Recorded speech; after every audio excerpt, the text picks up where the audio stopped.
Pero iba. Wow! Skin-like finish ba yung hanap mo? Ang kinis! Girl! I think I have a new favorite foundation. Nabago ang pananaw ko sa Illuminator dahil sa kanya.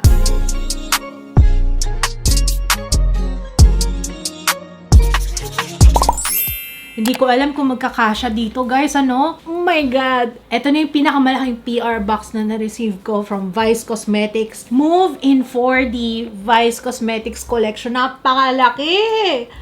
It's so big! Okay, pakita ko sa inyo, guys, ha? Tcharan! It's a complete set for our base. Kunin ko lang, guys, ha, para mapakita ko sa inyo. Wait, there's more. Marami pa yan dito sa ilalim.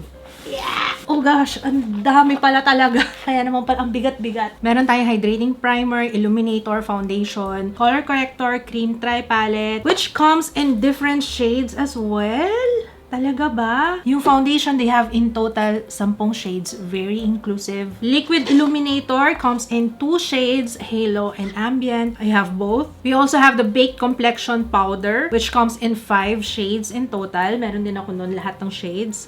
I will swatch them out for you. Okay, so let's start with the 4D Fresh Start Hydrating Primer. So itong primer na to, moisture-rich formula daw to, na nakaka-soften ng skin and preps it for a smooth base application. So it looks like this. Before anything else pala, I will apply my sunscreen muna. Sunwear Invisible Shield ng Vice Cosmetics. I've been loving that lately. Ang ganda ng color. I like it. Very dainty, clean. So, ito yung primer nila. Nasa jar siya. Meron din siyang kasamang spatula so we can get enough. Okay, kuha muna tayo and then let's apply. Yan, lamig ah. Wala siyang scent, guys. 445 pesos for 30 ml. And it's very lightweight. Para ka lang din nag-a-apply ng moisturizer or sunscreen. Parang ganun yung pakiramdam. Though, hinahanap ko yung parang medyo silicone pero wala siya nun. Meron siyang squalane, hyaluronic acid, and fructo-oligosaccharides. Ginawa niyang glowy yung aking skin, honestly. I like that glow. Cute talaga! Kita-kita talaga ako sa packaging nila. Mas malaki yung cup. I like it. Next one, we have the Overglow Liquid Illuminator. This one is 395 pesos para sa 20 ml. It's a sheer liquid illuminator with a lightweight blendable formula that highlights and enhances the skin for a subtle, healthy glow. Ito si Halo. Oh, light si Halo. And then we have Ambient. So this one is Halo and Ambient. Pipiliin ko si Ambient, guys, ha. Mas bet ko siya. Parang mas akma siya sa skin tone ko. Lagay muna natin siya on one side. Actually, yung mga ganito, guys, pwedeng under your foundation, pwedeng over, or pwede mo rin siya i-mix sa foundation mo. Nakita niyo yung difference? Mas glowy na on this side compared on this side. Glowy pa rin naman siya dahil dun sa primer, pero iba ang glow nito. So, kung yun yung hinahanap nyo, you know, yung pang glow-glow, ganyan. Honestly, hindi ako pala gamit ng illuminator, but tingnan natin kung magbago ang isip ko dito sa illuminator ng Vice Cosmetics. And so far, I like it. I like it. Ang ganda ng glow niya, oh. Meron siyang Polustop technology, breathable barrier on the skin to help shield against environmental stressors. Bongga. Meron siyang vitamin E na isang antioxidant at sodium hyaluronate na nagdodraw ng moisture to hydrate and plump the skin for a fresh, radiant appearance. Would you believe may SPF siya? SPF 30 PA+++.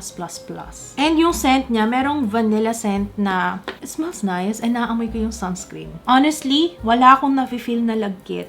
Considering nakaka-glow siya ng skin, akala ko talaga magiging heavy siya. Pero sa totoo lang, wala akong nafe-feel na malagkit on my face right now. Next one, we have the Undercover Cream Tri-Palette. Marami siyang shades na available. As you can see, may light, light medium 1, medium, and light medium 2. And meron ding corrector. But I will test out ngayon is yung corrector nila. Ito lang siya, ang liit. Let's watch. This is medium peach. This is green, light peach. Okay. I have a lot of redness. So, gamitin natin yung green sa gilid ng nose.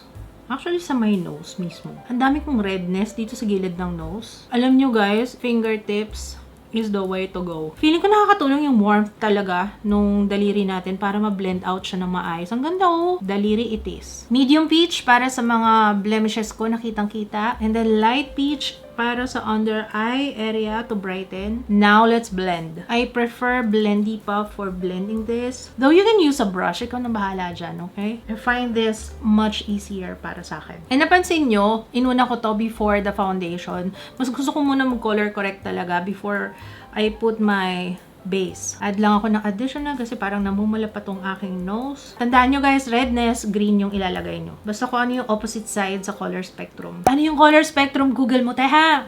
Marami kang matututunan dyan. Basta pang counteract dun sa color na tinatago mo, opposite spectrum. Okay? Our face is color corrected, hopefully. Color corrected talaga siya. And natakpan yung mga blemishes ko, diba? Before pa natin ilagay yung foundation. So, alright!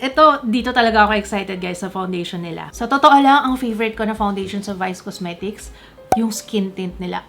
The best! But this one, skin-like foundation daw to. So, tingnan natin. 545 pesos para sa 30 ml. Guys, 10 shades ang available. Okay, so let's do the swatches. Light cool, light neutral, light warm, light medium cool, light medium neutral, light medium warm. Medium neutral, medium warm. Ito na yung darkest shade, tan neutral, and tan warm. Napili kong shade is light medium neutral. Pansin ko guys it's liquidy. Tingnan nyo.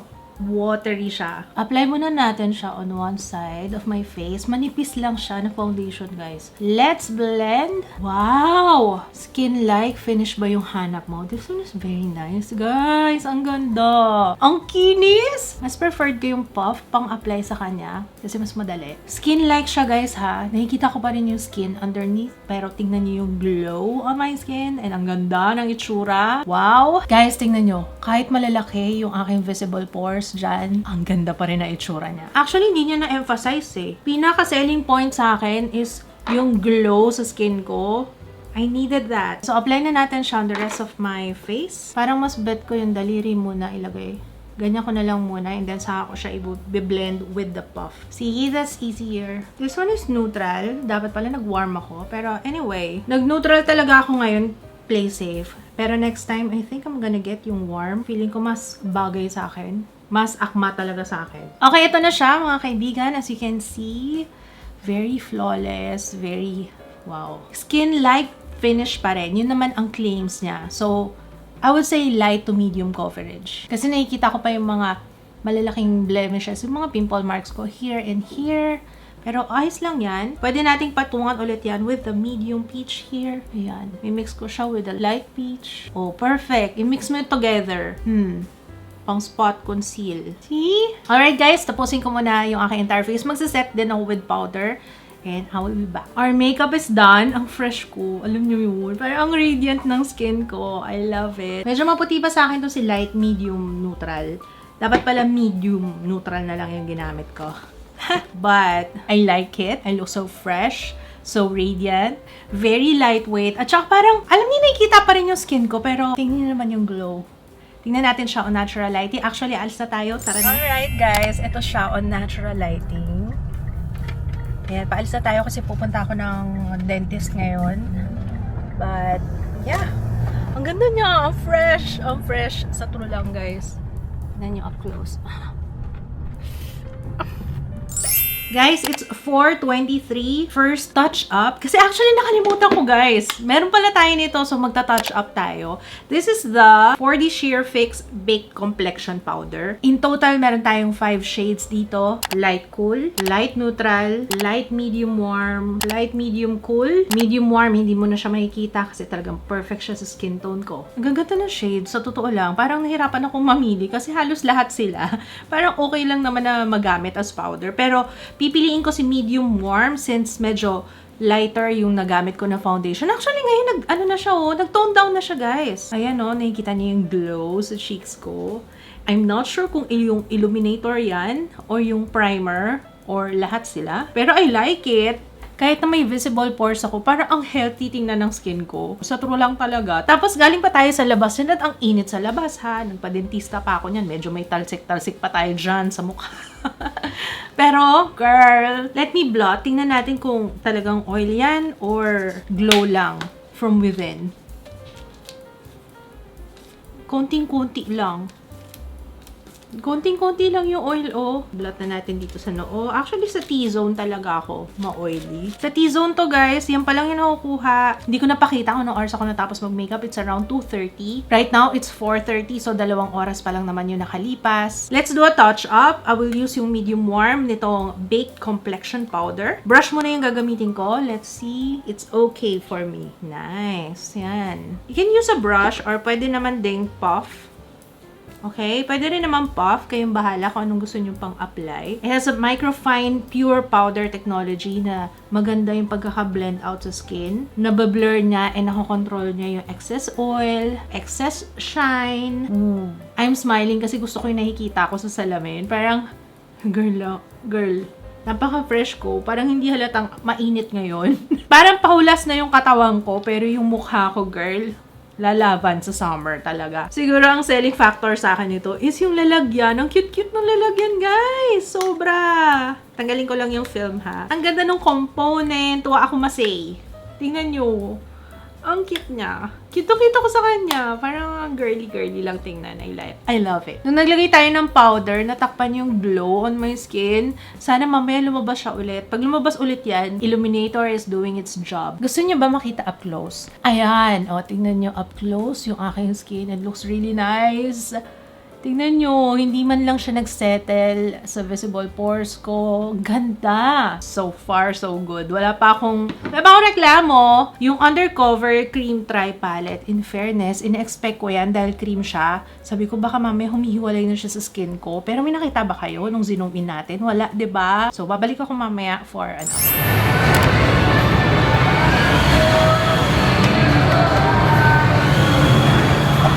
pang ilang update ko na to, guys, but it's 9:01. Wala pa akong blot, mga sis. What can you say, Papa? Radiant. Wow, radiant. Rumor radiant siya. Okay, guys, I'm back. It's now 11:11. Ilang oras na ba? Kung natapos tayo ng 2:30 kanina, let's say 2 o'clock, 3, 4, 5, 6, 7, 8, 9, 10, 11. 9 hours in total. Sa maniwala kayo sa hindi ako nag-blot. Yung kanina lang, yung nag-touch up ako with the powder, yung nag-blot muna ako tapos ako nag-touch up, yun na siya. Tapos ang radiant ng skin ko. Promise, I feel so beautiful kanina as in. Alam niyo yun, parang sobrang confident ko na, yes! Alam niyo yung ganung feeling, yung kapag nag-makeup ka, tapos feel mo yung foundation mo, yung eye makeup mo, yung lips mo, ganyan. Alam mo yung ganung feeling. Ganon yung naramdaman ko kanina buong araw. Actually, until now, I look so fresh buong araw. Thank you so much, Vice Cosmetics. Wait lang mablot ko para pakita ko sa inyo mo yung oil na nakuha. Hindi siya ganun ka-oily, surprisingly. Kasi yung last na foundation nila, to be honest, mas gusto ko yung skin tint nila kaysa doon sa foundation. But right now, siguro masasabi ko na talaga, I think I have a new favorite foundation. Uulit-ulitin ko talaga, ang ganda niya talaga, sis. Okay na yung shade sa akin kasi ang radiant ng skin ko. Actually, walang tapon. Lahat sila halos very, very nice. Walang tapon. Okay, so simulan natin sa primer. Yung primer, yung illuminator, knowing I have oily skin, and normally, hindi ko talaga na-enjoy yung illuminator, but nabago ang pananaw ko sa illuminator dahil sa kanya. Ang ganda! Girl! Tingnan nyo naman, kahit na nag-blot na ako. Sobrang nice talaga, guys. As in, yung primer, yung illuminator, yung foundation, sobrang lightweight on my skin. Parang nag-powder foundation lang ako kanina. Yun, ganun yung pakiramdam. Alam niyo yung surprisingly. Siguro kasi yung foundation, napansin niyo ba kanina habang nagsuswatch ako, parang ang nipis lang niya, 'di ba? Tapos watery. So, hindi siya mabigat sa face. Nagulat ako dito sa 4D Undercover Cream Tri Palette kasi normally, guys, yung mga ganitong klase, hindi talaga ako nag-expect. Hindi ko tinataasan yung expectation ko kasi ang nangyayari dyan, umaangat siya sa skin ko most of the time. Ang ganda nito, tignan nyo, zoom nga natin para makita nyo, hindi man lang lumutang yung nilagay ko sa under eye area. Alam nyo yun, normally kapag mga ganito yung ginagamit ko, nakikita ko talaga yung chunk.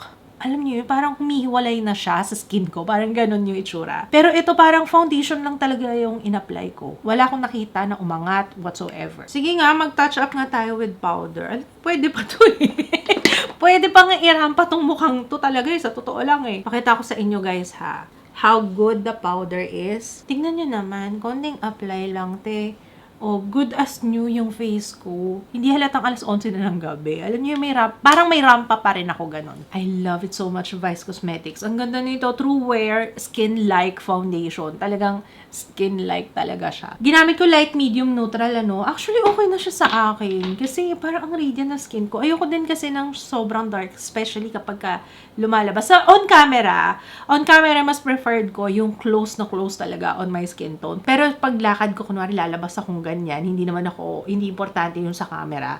Mas preferred ko yung medyo lighter ng konti na foundation. I don't know, mas bet ko lang, mas radiant kasi yung skin. So, yun nga yung sinasabi ng asawa ko kanina, nagulat nga din ako, parang ang radiant ko daw, lalo na kanina sa camera, pagka tinitingnan niya sa camera. Kasi, nag-picture siya, nag-video siya sa akin kanina. In short, gusto niya, tama na, ang dami ko ng kwento. Lahat ng products na na-mention ko today, as usual, nasa description box. If you have tried this and gusto nyong i-share ang inyong thoughts, please feel free to comment below para ma-share niyo rin ang experience nyo with others. So, ayun lang. Maraming salamat, guys. Sana nagustuhan niyo tong review video, first impression natin ng 4D base collection ng Vice Cosmetics. So, ayun lang, guys. Maraming salamat. Kung hindi ka pa nakaka-subscribe, make sure to subscribe. Don't forget to thumbs up kung nagustuhan niyo tong video na to. Yun lang. Thank you so much for watching. I will see you again on my next one. Bye, guys! One more dance, I must just fall in.